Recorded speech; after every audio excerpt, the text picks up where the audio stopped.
Now, KCAU 9 News starts with your forecast first.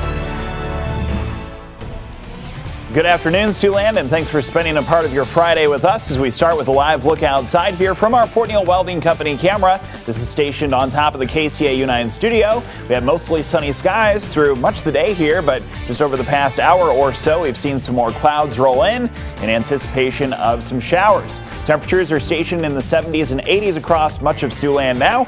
It is 83 degrees in Tacoma, 79 in Denison, and we have a temperature of 75 degrees outside in Orange City. Here's a look at the radar loop. It shows the progression of those showers. A couple of thunderstorms across the area from west to east. We'll detail some more rain chances getting into the weekend. Coming up, KCAU 9 News at 5 starts right now. We are Siouxland proud. This is KCAU 9 News at 5. Good evening, everyone, and thanks for joining us on your Friday. I'm Sophie Erber. Since the Uvalde, Texas school shooting, there have been more than 20 mass shootings across our country. And on this National Gun Violence Awareness Day, there are protests, marches, and walkouts. And with 90% of Americans supporting some type of gun legislation, it's now up to Congress to make change on a national level. ABC's Rena Roy reports in our top story at 5. Calls for gun control are growing louder across the country following 233 mass shootings this year so far. Keep our schools safe. Students staging a walkout in Maryland. It's going to be a continued occurrence unless we make an effort to change that. In Milwaukee, people rallying. National Gun Violence Awareness Day taking center stage as the country copes with consecutive mass shootings in Buffalo, Uvalde, and Tulsa. I am angry that we keep having to hold these gun violence awareness days because not enough people will recognize the public health crisis that gun violence has become. In a primetime address Thursday night, the president also urging Congress to act, calling for more gun restrictions, including red flag laws and the banning of assault weapons. I respect the culture and the tradition and the concerns of lawful gun owners. At the same time, the Second Amendment, like all other rights, is not absolute. Bipartisan talks continue on Capitol Hill on new gun proposals, though many Republicans oppose restricting access to guns. I think red flag laws leaves an interpretation to a court that may not be friendly to the Second Amendment. Meanwhile, some states are tackling guns on their own, like New York, where the governor is set to sign a sweeping package of new laws which will criminalize the threat of attacks, require licenses to purchase assault rifles, and raise the minimum age to 21 to buy one. What we want to do is disrupt a culture that has created a horrific and scary present and future. A young student who survived the Uvalde massacre by playing dead in her classroom will testify before the House Oversight Committee, along with victims' families and gun control advocates, as the House takes up a vote on gun control measures approved by the Judiciary Committee this week. Rena Roy, ABC News, New York. There is new information tonight about a fatal shooting outside of an Iowa church. Authorities say that incident was the result of a domestic situation. 2 women were killed outside the Cornerstone Church in Ames. They have now been identified as 22-year-old Eden Montang and 21-year-old Vivian Flores. The gunman died of a self-inflicted gunshot wound at that scene. The shooter, 33-year-old Jonathan Whitlatch, was in a relationship with Eden Montang and was already facing charges from a recent incident.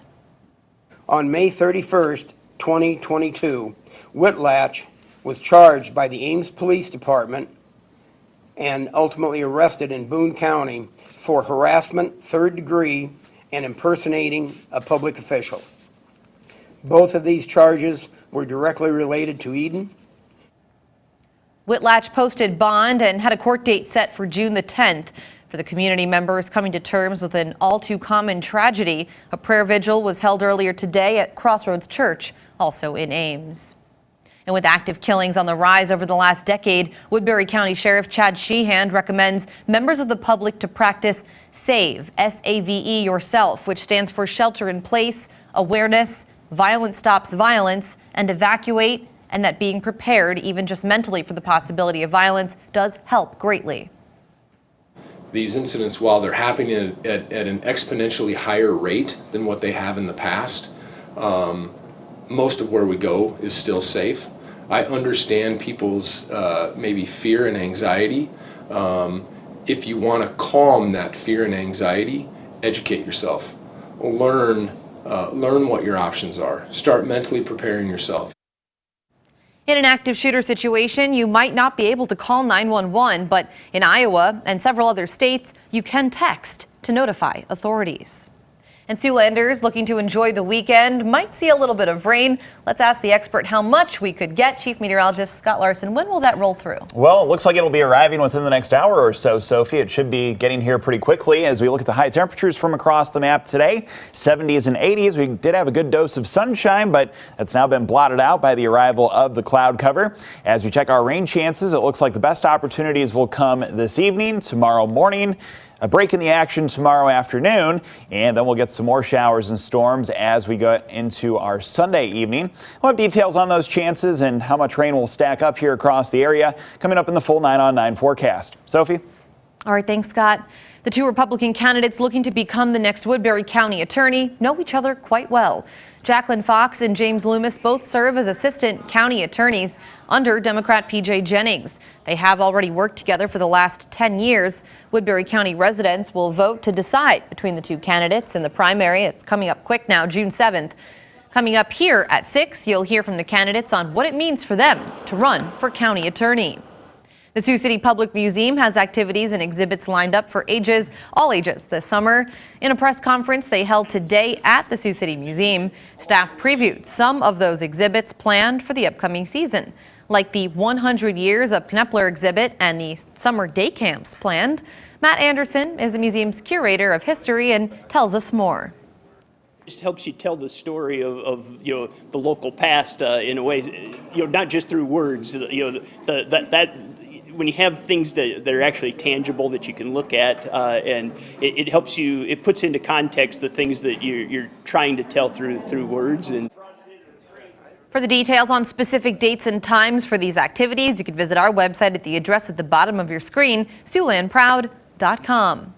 And with summer celebrations on the mind, Sioux City officials have a reminder for residents. While fireworks went on sale in the state of Iowa June 1st, here in Sioux City, those fireworks can only be used between 1 p.m. and 11 p.m. July 3rd and 4th. The city has been trying to encourage folks to comply with the current rules in town for the safety and comfort of all of our residents. But Sioux City Police Sergeant Jeremy McClure says they might also have to step up enforcement. We have to respond to all the calls that we normally respond to, all the thefts, the accidents, all the crimes in progress. And so having these extra calls come in for the fireworks makes it difficult for us to cover everything. So we're asking the public to please discharge the fireworks when it's appropriate to do so, so that way we can dedicate resources to where they need to be dedicated to. Local laws and ordinances differ from state to state here in Siouxland and even from town to town. So do make sure you know your local rules before setting off any fireworks. A Missouri-based company is recalling several cheese products because of possible contamination with listeria. The products were sent to stores in several Midwest states, including Iowa, South Dakota, and Nebraska. The products were produced on May 4th, 5th, and 6th by Paris Brothers, Inc. The recall includes several cheddar varieties, Brie, and Romano. For a full list of those recalled cheeses, we have posted them on our website. They're online right now at SiouxlandProud.com, or click this story on the KCAU-9 mobile news app.